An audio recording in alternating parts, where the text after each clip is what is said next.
teaching English is a really popular way for people to make money when they're living overseas. So I've done it, and today we're going to talk all about it. We'll talk about teaching English in person, teaching English online, the pros and cons of all of those things, the money, how it works, what I really didn't like, what I would do differently, and we'll just get into all of that stuff. And so, look, teaching English is a good way to make money, especially when you don't have a lot of specialized skills that you want to bring somewhere, or when you don't speak the language where you're going.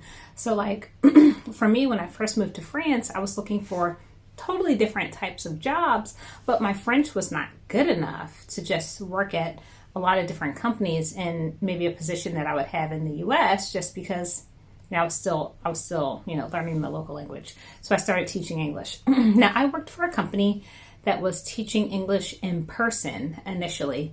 And what was good about that, what I liked about it, was that I really got to go different places. So I taught English for a company that did in-person classes where they had like a school and students would come to the school. But usually I didn't go to the school. The way my job was set up, I would go to other companies and teach them English. So it was mainly for professionals. So I would go to these companies, teach English for some of the business people there. It was usually one-on-one classes, but sometimes I would have groups. And so I taught English to, different executives and groups of people from different companies. Now, during COVID, that transition to online. So I did have some experience with online versus in-person, but let's keep going with the in-person thing for now. So the good thing about teaching in person was that I really felt connected to the people I was meeting. It was also just cool to see all these different places and to go and, see all these businesses and see where people are working. I was new to France, so all of that was really interesting. I went places I never would have gone. So those were some of the pros. Let's talk about some of the cons, because there were some big cons.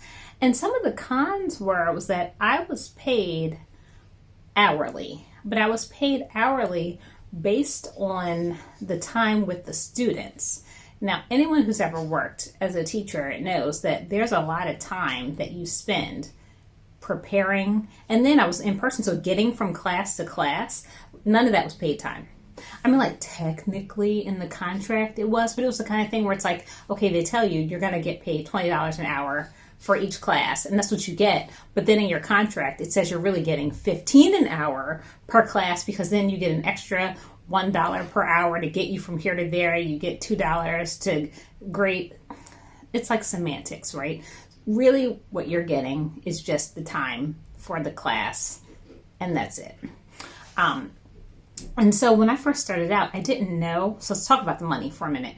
So when I first started out, I didn't know what I didn't know. And I didn't know that I was choosing to work for a terrible company. So I accidentally went to work for a terrible company. I'm not going to name them because the libel laws in France are serious, but I didn't enjoy working for this particular company.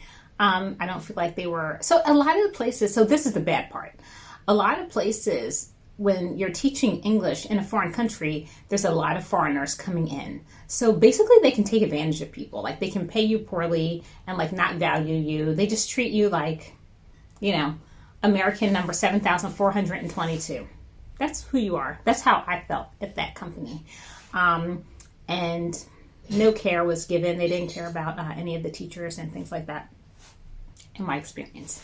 So that was a con. So the pay was low, but at the time I just wanted a job. I just wanted to start doing something. I wanted to get around and, just to start having some money coming in, because I hadn't had money coming in years. I was just traveling and having a good time. So I just wanted some money coming in. So I took the job at 20 an hour, something like that. And you can definitely do better. There are companies that pay, even in France and Paris, a lot more than that for teachers. But now let's transition from talking about in person. So the pros were seeing other places, connecting with students really easily. Those were the pros. The cons to teaching in person for me was the having to get from A to B. A lot of times I was rushing because I wasn't just in one school. And then all that unpaid time. of getting from place to place and then of grading stuff. But that happened even in the online. So let's switch to thinking about online teaching classes for a second and start talking about that. So you can teach online and still be at like a brick and mortar. So like I was. So especially after COVID, once that thing happened, a lot of things switched to being online. So I was still teaching classes. It was harder to connect with some of my students, and it depended. So like it wasn't across the board hard to connect, but there were certain people that it was really hard to connect with teaching online, where it was like a struggle. And then I feel like people sometimes were maybe a little bit more flaky. It varied, but it was kind of a thing. The other thing about teaching online, though, that's good, of course, is how efficient you can be. It was really nice to all of a sudden not have to get on the subway and go from here to there. It was like I just click my camera off, I stop, and then when I'm ready for the next class, I'm clicking a different link. It was easy. But the downside is that whenever you're dealing with something technical, you're going to have technical problems at some point. It's inevitable. Even with me here in France, there were times when my Wi-Fi is a little sketchy, someone else's Wi-Fi is sketchy, there's something going on with the platform. So those technical issues can and will arise when you're teaching English online. But I would say all in all, I came to prefer teaching online to teaching in person. Just because I liked sort of being able to be in one place. But to get to a negative, I really did get tired of staring at the screen all day, because it's like I'm listening, I'm having to pay attention. I'm just pausing for a second because I'm wondering if my style of teaching changed. I don't think it did. You know what? Actually, I think I was less spontaneous when I was teaching online. Something about with teaching online, I had more of a set plan, or maybe that's also because I was becoming more experienced and I was kind of making more of a set lesson plan. But, I think when I was initially teaching in person, I really just I had materials with me, and then I would talk to the person for a minute and then sort of decide what I wanted to do in the moment. I was a little bit more playing it by ear when I was one-on-one in person. But definitely I didn't really do that as much when I was online because, I don't know, maybe online just felt a little different. It felt like I needed to be ready. Okay, set, click, go, and Just a thought. I don't really know what was different. Let's talk about some people who only teach online for online platforms. So I was teaching online for a school that was online and in person. But I know people who taught for just these online platforms, and I considered it. I had gone through the hiring process and gotten set up with an online platform, and then I became a student at a different online platform. So I was taking French lessons with a teacher that was online. So here's the thing about teaching for an online platform. What's tricky is, and something you really have to remember, is you have to sell yourself to the client. Because a lot of these online platforms, the person is choosing what teacher they want, right? So that's really not the case when you're a teacher for a school or something like that. You're assigned a class and you're teaching that class. Unless there's some big problem and they ask for a new person, which I think is really rare, you're just that teacher. When you're teaching for an online platform, you have to market yourself. So you have to think about, doing some kind of a welcome video, trying to sell yourself. But the good thing about a lot of these online platforms is, well, it depends. There's different types. So when I was living in Thailand, a lot of people taught for VIP Kids, which was like a Chinese platform that was bringing English speakers, largely Americans, but to teach Chinese children. And so there you would get paid by hour. And this was years ago where I was looking into it. I think that was also $20 an hour. But you could get more than that. It was you would get a little more if you ended your classes on time.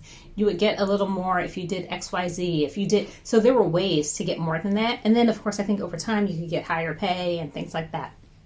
But so even at VIP Kids and others like it, it's a set rate, right? They tell you what they're paying you, and that's the pay unless you hit these other bonuses and whatever. But then there are these other platforms where you can sign up to be a teacher, and I don't even think they check your credentials. It's just sort of up to you. to give an intro. Maybe they ask for the credentials, and we can talk about that too, like the teacher certification and the requirements.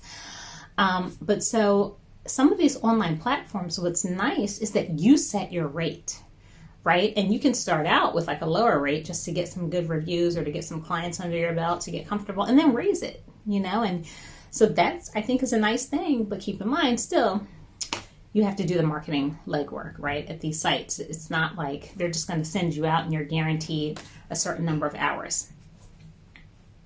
But I think for some people, that could be a really good option. I think if I were going to do it again, what would I do? I certainly wouldn't teach for that company I didn't like. I don't think I would. Maybe I would consider in person. I definitely think the online classes are a good option. I think if I were going to do it again, I would definitely do it at one of the platforms where you set your own rates and you decide for yourself how much you want to work, and you set your schedule and all those things. I think that's what I would do. Now, let's talk about some of the requirements to be a teacher, because it really varies. I don't think there's a set answer. I'll tell you what I did. So some places require a college degree, some don't. Back when I was applying for like VIP kids, they required a college degree, but then there were other companies that didn't. The ones that didn't do tend to pay a little bit less. But I knew a guy who was working at the one that didn't require a college degree, but then he worked there for so long that he had gotten all these raises and he was making good money. And especially if you're living somewhere that's really affordable, you don't have to work that many hours. It's not that difficult to make your rent and then make money and then even be able to save a little bit too. So I think, teaching English online can really work out well. But so here's what I did. So some places require a college degree, some don't. But the places that require some sort of credential, let's say, it's usually that is it TOEFL? The TOEFL certification. Honestly, I got mine through a Groupon. Just want to be sincere about how I got mine. I paid for some Groupon that was $25, get your certification, and I just clicked through on this website. It's like a grammar test, and you're supposed to read through all the documents. Now, I will say I kind of didn't take it very seriously with doing it. But I passed it, got the certification. But I will say, I think that if you are going to do it, and especially if it's your first time, which obviously it had been my first time too, I think it is good to read those documents and to actually go through it, because there were times when people would ask me questions, and it's going to happen anyway. But I was glad that I had sort of a review, because just the terminology, it's you forget all that fourth grade grammar, because that's a lot of what it is, right? It's third grade, fourth grade grammar. It's dealing with, I had gone, not I had went, right? Or I, had washed. So yeah, whatever, right? It's just these little grammatical things, but you want to know the right terminology, and you want to be able to explain it properly and talk about whether or not it's, the past tense or the imperfect, even though now I think in French so much. Sometimes I honestly don't know French from English sometimes. It sounds weird, but in my brain, because I'm thinking, imperfect. And I'm wait, I think imperfect is French. I don't think that's an English term. I've been here for eight years now. I'm confused, but that's a side note. But so taking that TOEFL, or the TEFL, whatever, I'll put a link to whatever the exam is. But that is important, and that is required by a lot of people. But it doesn't have to be you can get it on Groupon. You don't have to spend a lot of money for it. You don't have to do in-person classes. You can if you want to, if that's something you want to do. I bet there's some value in it. But I just sort of did the bare minimum, if I'm being honest, and it worked out fine. But another thing about teaching English online versus in person that I'm now thinking about is, and this varies a lot by school and what you decide to do, is how structured it is. So the company I worked for, I had a lot of flexibility in whatever I taught my students, right? My lesson plans were whatever I came up with. And so in a way that's good, but in a way it's bad. It's I did tailor things to my students, but also it was just sort of the Wild West. I'm saying I'm hesitating only because that's true. That was true for 90% of my classes. There were certain classes that were very structured where it was like, no, do this, this, this, this, but it was very rare. But if you teach English for a company that's an online company like VIP Kids that I mentioned, you're only doing their curriculum. You're never coming up with anything. It's more like you're reading slides and sort of talking through slides. It's really not, you're not coming up with anything yourself. So maybe that's a good thing, if you're sort of just getting into it and you're not sure about what it is to be a teacher, you're not sure about what you want to do for lesson plans. Some of these online companies, they leave nothing to your discretion, versus other companies will give you full discretion as far as, what you're going to teach and what you're going to do. So all in all, let me know if you have other questions about what it's like with teaching English or getting started.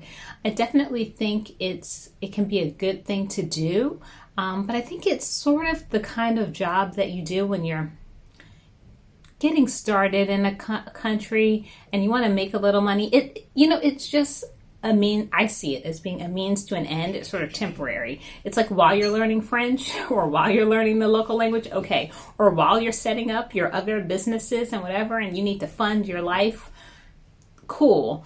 But it's definitely, I just didn't like how I was treated at the company. I didn't like how the teachers were treated, and just like a lot of little things with that really kind of turned me off to it.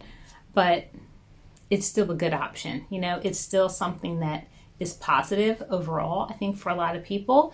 And it can be just a great way to just make some money, live abroad, and, and just enjoy other aspects of your life. So that's it for now. I hope this was helpful. Like I said, if you have other questions, let me know. Living abroad is great. Traveling is great. So I hope this helps you to do it.